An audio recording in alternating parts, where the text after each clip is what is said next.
Relax.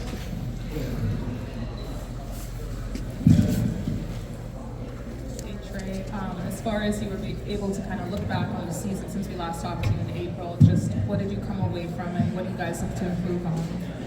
I think last year was a real good test for us. Time for us to build that chemistry. Having a full off season was really good for us.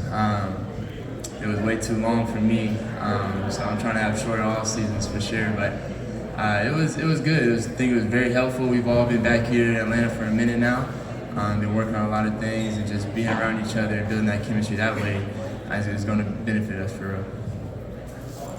Trey, Trey. Yeah. Do you feel, a lot of talk went about you not making the FIBA team and things of that nature. At this point of your career, do you feel like you still don't have the respect you deserve being one of the elite players in the NBA? Well, for sure.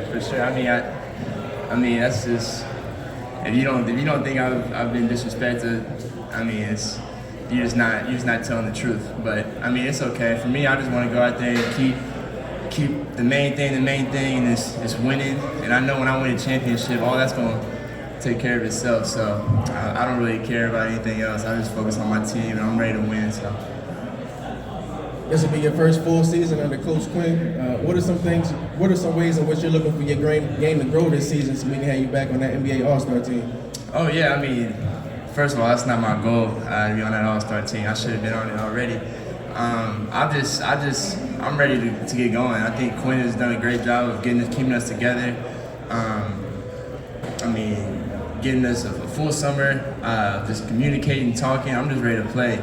We were already a really good offense, but I feel like our offense is going to go to a whole another level, which is really scary. And then our defense, which needed to improve, is going to improve there too. So I'm just excited to start playing, and then all the work we've done over the summer is going to show. Trey, where do you feel as a leader you grow the most with a rather young squad? I'm continuing to grow as a leader every day. I think the more you go through, for me now, I'm about to be in year 6. I've been through a lot, more than a lot of these young guys. I can be more of a leader. I can give these guys little tidbits here and there on how the season goes, back-to-backs, how long of a season it is, and what's important. And it's making sure you have a high seed whenever the season is over with and playoffs start. So that's got to be our mindset. We got to be ready. And I know we got a young team, but I ain't looking for no excuse this year. So I'm ready to go out there and play.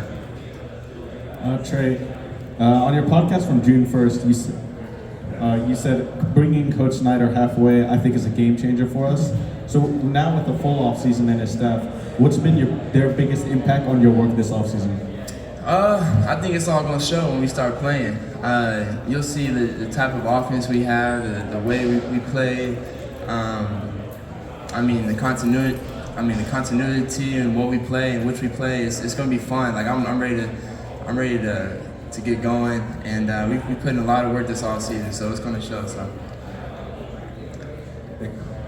Hey Trey, now what has been or has it been discussed the main goal for this team to reach this year? It hasn't been discussed as far as like a team.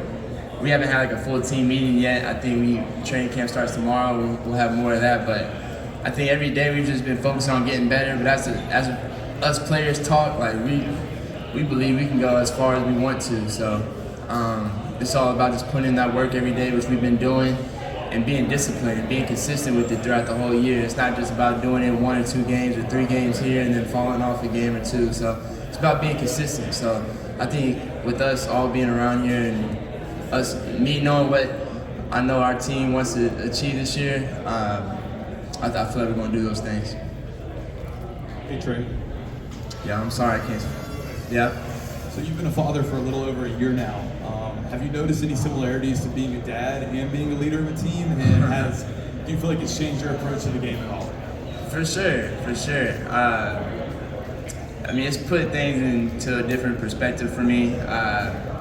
Obviously, I've grown up, basketball is my all day, every day, and it's important when I lose. I'm so hard on myself. When I play bad, I'm hard on myself.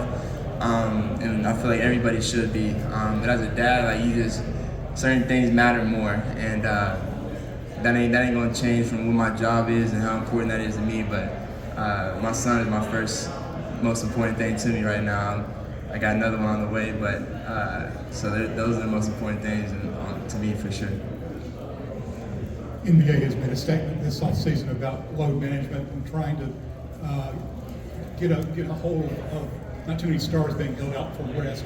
You very rarely miss a game, but do you feel a responsibility when healthy to be out there every game you can? For sure. I mean, I was kind of confused on why you'd be asking me that question, because I don't do no load management for sure. I mean, I play when I can, so that's never gonna be a problem for me. And I think they talked about All-Star. That's never a problem for DJ neither. So I mean, when we can play, we're gonna play, and I know everybody on my team is gonna do the same too. So. Trey, this will be the first year without your alley-oop partner, your pick-and-roll partner, JC. So what are you looking to deal with some of the younger players like Jalen and get them and working with them in that four position? Yeah, I mean, it's definitely going to be a different year. I mean, we got a lot of skilled guys too still. Obviously, it's tough seeing JC go. We've had a lot of memories and a lot of moments here. So those are never going to go away, but I know we got a lot of really good young guys too that are ready to play and step up too and have a lot of capabilities. And I mean, I'm just ready to play. Like I know I may not get lobs to dunks, but they can still be lobs to layups now. So I got guys that'll go catch those right around the rim and finish it still. So I'm looking forward to still doing the same things I always do. Hey Trey, how does becoming more familiar with the deep details of Quinn Snyder's offensive philosophies, how does that improve your ability to facilitate and create shots for your teammates? I think you'll be able to see. You'll be able to see this year. I mean, if you watch the Jazz play, one of the guys I hated guarding when I first got in the league was Mike Conley. And whenever he left Memphis and went to Utah, every time we played them, I hated guarding him. And I've known Donovan for a while, so I knew how tough that offense was to guard, and they had really good players in it too. But being around them, it makes sense on how when you play them, when they were #1 seed and they was really good in the Western Conference throughout the years. I mean, you can see why they were so good, just how detailed he is and what he brings. He makes sure everybody is held accountable from me to the bottom. So. And that's what you want as a coach. You want everybody to be held accountable, and you want everybody to be pushed. And he's gonna make it a whole lot easier for me for sure. Trey, there's been a lot of movement during the offseason in the Eastern Conference. So what are your thoughts on the current landscape of how the Eastern Conference shapes out? Can you say that again? I'm sorry. There's been a lot of movement over the offseason in the Eastern Conference. Yeah. What are your thoughts on the current landscape of the Eastern Conference? I mean, we got some good players that's came over to the East now. We got some guys that's moved teams in the East. That's cool. It's gonna be tough, but for me, I'm focused on my team and myself. I don't really care what anybody got going on. I feel like if we do what we need to do, we're gonna be there at the end. And that's been my whole mindset all summer and preaching with my teammates. I know that's our whole team's mindset. I mean, it's cool. There's some really good guys in the East, and I'm not saying it's gonna be easy, but I definitely feel like we can do it. I mean, anything we put our mind to, I feel like we have a chance. Thank you. Hey Trey, when you first came into the league, it was Vince, Jalen, all those guys were here. Having vets like Wes, Patty, what's that like for you and young guys too? You saw what that was like for you having Vince. Yeah, no, for sure. I mean, the first day I met Wes, he gave me Solomon Hill vibes. And I know if y'all know him, y'all know I still talk to Solo now. He's one of my, closest vets that I've had. And you hear him every day, he's talking, he's been around the game for a minute, so you trust what he speaks and what he says.